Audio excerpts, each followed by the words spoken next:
This morning I'm going to talk about the self-actualized individual. Or, to put it a little differently, I'm going to talk about the genuinely sane person. Now this is a difficult term to pin down with any certainty, so I'm going to talk about a few of the different qualities these people tend to exhibit. The first of which is that self-actualized individuals are not well adjusted in the sense of conforming to social norms, but they're not rebellious against society either. They can conform or not conform depending on the circumstances, because neither of those is really important within itself. So if we look at some of the social norms regarding public behavior within my culture, we shake hands when you meet somebody for the first time. If they're talking to you, you usually end up having direct eye contact, and we don't curse in polite conversation. We say please and thank you. If you go to the grocery store or to the post office or to the movie theater, you go to the back of the line, and when you're visiting somebody's house, you ask for permission to go to the bathroom or turn on the TV or taking something out of their refrigerator. So all these are different ways in which our behavior is being curved by expectations. Our educational system, in fact, has been designed to aid in this process. So if a student's behavior was outside of the norm, they'll quickly end up learning that they're going to be punished until they end up conforming to these expectations. If they don't end up coming to class on time or doing their work or listening to the teacher, there are going to be some consequences that they're going to have to face. So there's a lot of pressure in our society for people to conform. And there's good reason for that as well too there. Think how crazy our society would be if it was full of nonconformists. If we couldn't count on doctors to abide by the rules of the medical profession, or if plumbers or mechanics or gas station attendants or teachers or what have you, if they don't end up conforming to what's expected of them, we're not going to have a functional society at all. Everything would dissolve into a state of disarray. So conformity is important. So, as I mentioned earlier, self-actualized individuals, they can conform. That's not necessarily a problem. That's not good or bad within itself. But the thing is that their behavior is not necessarily linked entirely to these social norms. They can determine their own behavior and make their own decisions that are consistent with who they truly are, what values they uphold, what they're all about. And these are the main sources of how they end up behaving in a system. It's not the rules that end up really dictating what they're about to do. It's these values that they end up holding. It's who they truly are. If we think about somebody that really end up embracing the social system and lives by those rules, let's think about a situation where they're confronted with somebody that they haven't met before, but let's just say this individual was dunking his hands in manure or was like handling fish guts.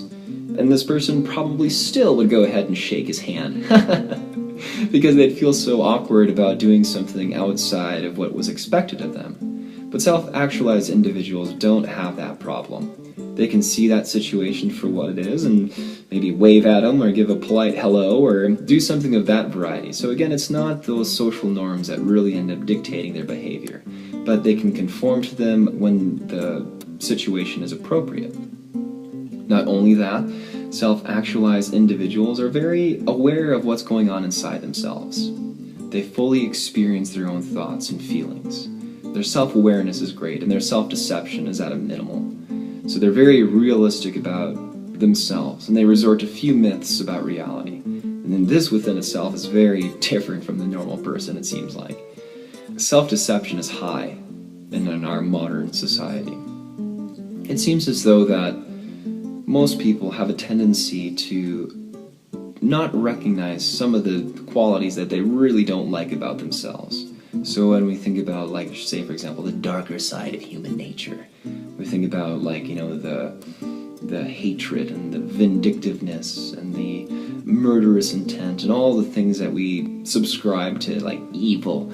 Like, they can't see these qualities existing within their nature, and if they can't see those within their own nature, they have a tendency to project those qualities onto something outside of themselves, onto some sort of scapegoat, or some sort of individual or group of people, or ethnic group or society or whatever it may end up being there. But they'll end up projecting those qualities onto them, and as a result of doing that, they can do the most atrocious acts imaginable, and they can do it with a smile on their face because that entity that they projected all these qualities onto was turned into like a metaphysical devil that represented all of the terrible things that they couldn't see within themselves, so they can go ahead and destroy it without the slightest amount of empathy or compassion whatsoever.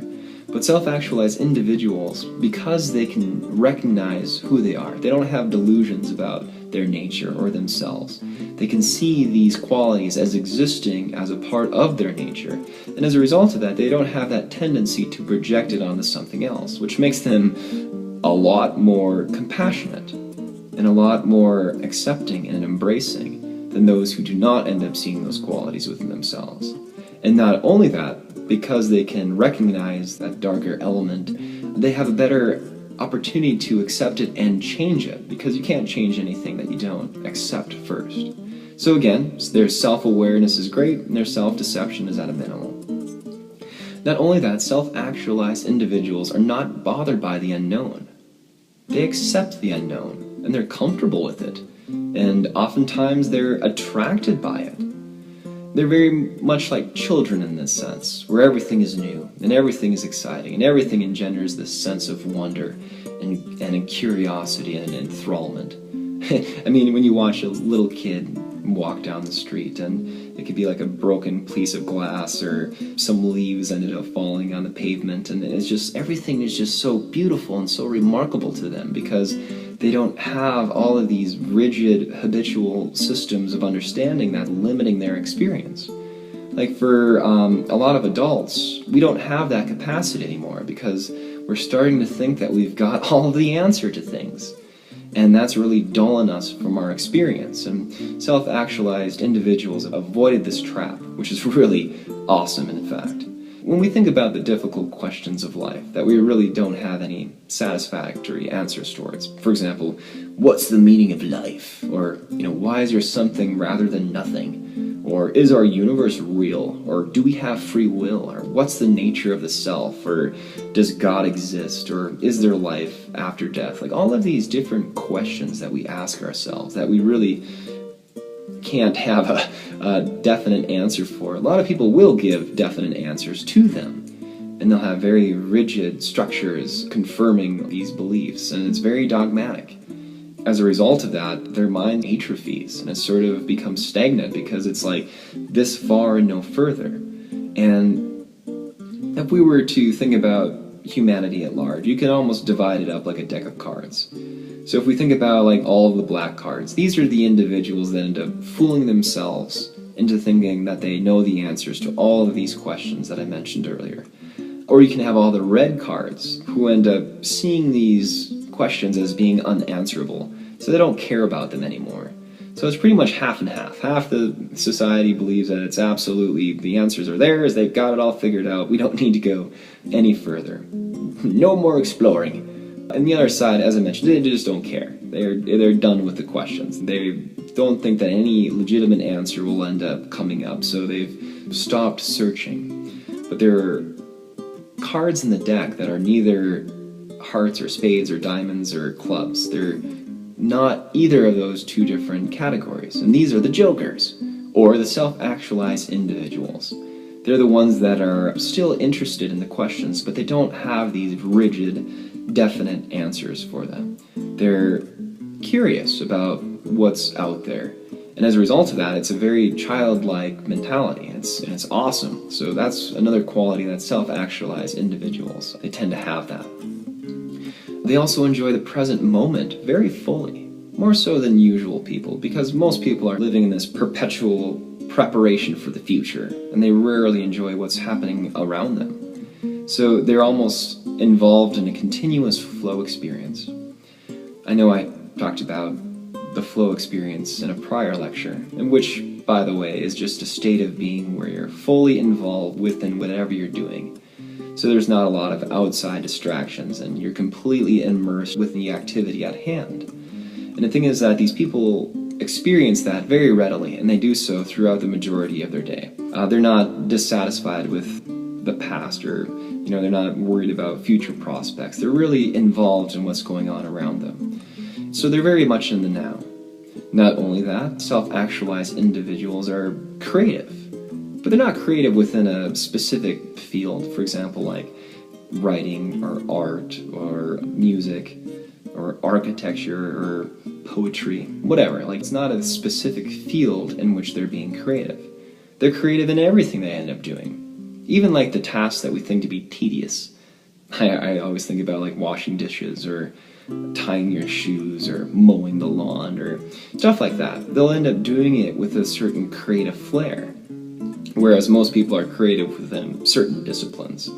As a result of that, they're constantly creating themselves afresh. And they're constantly aspiring to purify themselves and reach new heights of endless self-transformation. Life becomes very, very creative. Yeah, so everything they do is kind of touched by that. So all of the drudgery and routine of daily existence is washed away. So they're enjoying life in that sense. Now, the last thing I want to talk about is that self-actualized individuals are ethical in the deepest sense of the word. So they rarely follow the superficial and conventional norms of moral behavior. A lot of that is just really trivial. So when you think about don't lie, or don't steal, or don't kill, and all these different moral guidelines that we were given, that was usually given to us as a state of absolute. But the thing is that morality for self-actualized individuals is very much like a boat. So this boat ends up reaching an island, and the island is self-realization. The boat was helpful because it got you to the island, but the thing is, once you reach the island, you don't pick up your boat and carry it along with you. You leave it on the shore and you go exploring.